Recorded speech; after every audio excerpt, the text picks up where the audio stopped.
एक निम्न मध्यम वर्गीय परिवार का एक आदमी था जिसकी 3 बेटियां थी और उसने तीनों को पुल से नदी में फेंक दिया।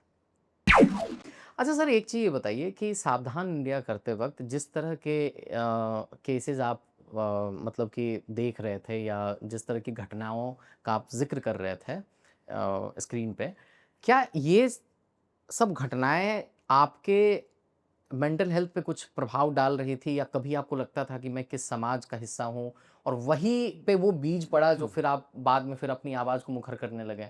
मेंटली इफेक्ट तो शुरू में तो डेफिनेटली करती थी ये सारी कहानियाँ, बिकॉज बहुत डिप्रेसिंग है। कोई कहानी याद आती है आपको कि एक कहानी थी, हमने तो दिखाई थी, मध्य प्रदेश की दिखाई थी, एक्चुअल कहाँ की है मैं भूल गया हूँ। तो एक निम्न मध्यम वर्गीय परिवार का एक आदमी था जिसकी 3 बेटियां थी और उसने तीनों को पुल से नदी में फेंक दिया। क्यों?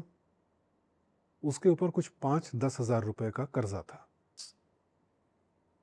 और ये तीनों बेटियां कुछ एक 3 साल की, 6 साल की और 9-10 साल की, इस उम्र की बच्चियां थी। तो 5-10 हज़ार के कर्जे में वो आदमी इस कदर टूट गया, घबरा गया कि मैं इन्हें कैसे पालूंगा, इनकी शादी कैसे करूंगा, तो इससे अच्छा तो मैं इन्हें मार दूं। सो जो इनइक्वालिटी है हमारे समाज में कि एक 5-10 हज़ार रुपए एक इंसान, एक आदमी एक वक्त के खाने पे खर्च कर देता है, और मैं तो अब से 5-7 साल पहले की बात कर रहा हूँ। और एक तबका वो है जो जो बड़ा तबका है, आई थिंक शायद 50% पॉपुलेशन हमारे देश की ऐसी होगी जो 5,000 के कर्जे की वजह से किसी को मारने या खुद को मारने की बात सोचने लगता है। सो ये that's very dangerous for any society और बहुत गलत है। इतना बड़ा इतनी बड़ी खाई लोगों के बीच नहीं होनी चाहिए। सर आपने जो बताया कि जब आप सावधान कर रहे थे और सत्या में काम कर चुका है आदमी, कौन में काम कर चुका है और वो बोल रहा है कि जब वो होस्टिंग करने जा रहा है तो उसकी अपनी चुनौतियाँ थीं।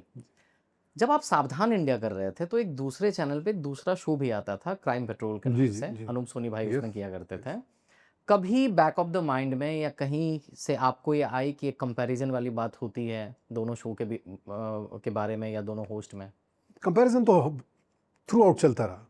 इनफैक्ट जब शुरू भी हो रहा था, जब बात होती थी टीआरपी की और ये सब, तो मेरा पक्ष यही रहता था कि भाई जो प्रोग्राम ऑलरेडी 3 साल से हिट है, हमसे 3 साल पहले शुरू हो चुका जी। था, वो ऑलरेडी हिट है, उसको टक्कर हम कहाँ दे पाएंगे?